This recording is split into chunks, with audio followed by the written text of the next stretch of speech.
Hi అండి, అందరికీ నమస్తే. Welcome to Anu's kitchen. ఈరోజు ఈ వీడియోలో నాటుకోడి ఫ్రై ఎలా చేసుకోవాలో చూపిస్తున్నాను. ఈ నాటుకోడి ఫ్రైలోకి ఏదైనా పచ్చడి, రసం పెట్టుకొని తింటే చాలా బాగుంటుంది. ఇప్పుడు ఈ ఫ్రై ఎలా చేసుకోవాలో చూద్దాము.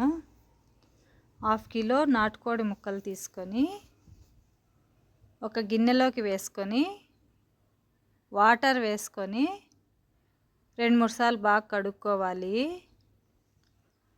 ఇలా 2-3 సార్లు కడుక్కున్న తర్వాత కుక్కర్లోకి వేసుకొని 1/2 స్పూన్ పసుపు, 1 స్పూన్ కారం, రుచికి సరిపడా ఉప్పు, 1/2 గ్లాస్ వాటర్ వేసుకొని ఉప్పు కారం బాగా కలిసేటట్టు కలుపుకోవాలి.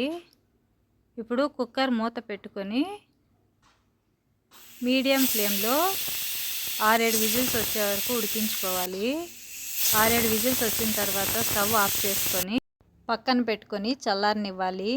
కుక్కర్ చల్లారేలోపు ప్యాన్ పెట్టుకొని 2 స్పూన్స్ ధనియాలు, 10-12 మిరియాలు, 3 యాలకలు, 5 లవంగాలు, అనాస పువ్వు 1, 1/2 స్పూన్ జీలకర్ర, 2 బిర్యానీ ఆకులు వేసుకొని చిన్న మంట పైన దోరగా వేయించుకోవాలి. ఇలా దోరగా వేగిన తర్వాత స్టవ్ ఆఫ్ చేసుకొని చల్లారనివ్వాలి. ఇవన్నీ చల్లారిన తర్వాత మిక్సీ జార్లోకి వేసుకొని ఇలా మెత్తగా పౌడర్ చేసుకొని పెట్టుకోవాలి. ఇప్పుడు కుక్కర్ మూత ఓపెన్ చేసుకొని ముక్క ఉడికిందో లేదో చూసుకోవాలి.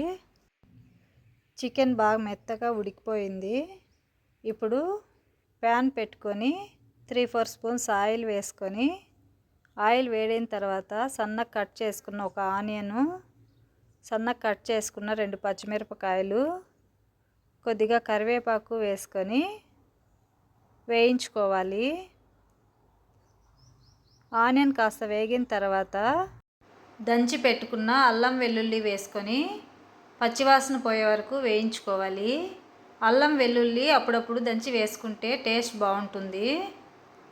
పచ్చివాసన పోయే వరకు ఇలా వేయించుకున్న తర్వాత ఉడికించి పెట్టుకున్న చికెన్ వేసుకొని వాటర్ అంతా ఈరిపోయే వరకు ఇలా కలుపుకుంటూ 3-4 నిమిషాలు వేయించుకోవాలి. 3-4 నిమిషాలు ఇలా వేయించుకున్న తర్వాత ఇప్పుడు గ్రైండ్ చేసి పెట్టుకున్న మసాలా పౌడర్ వేసుకొని మసాలాలన్నీ ముక్కకు పట్టేటట్టు కలుపుకుంటూ 2 నిమిషాలు వేయించుకోవాలి. ఇలా 2 నిమిషాలు బాగా వేయించుకున్న తర్వాత సన్నగా కట్ చేసుకున్న కొత్తిమీర వేసుకొని 1 నిమిషం కొత్తిమీర కలిసేటట్టు కలుపుకొని స్టవ్ ఆఫ్ చేసుకోవాలి.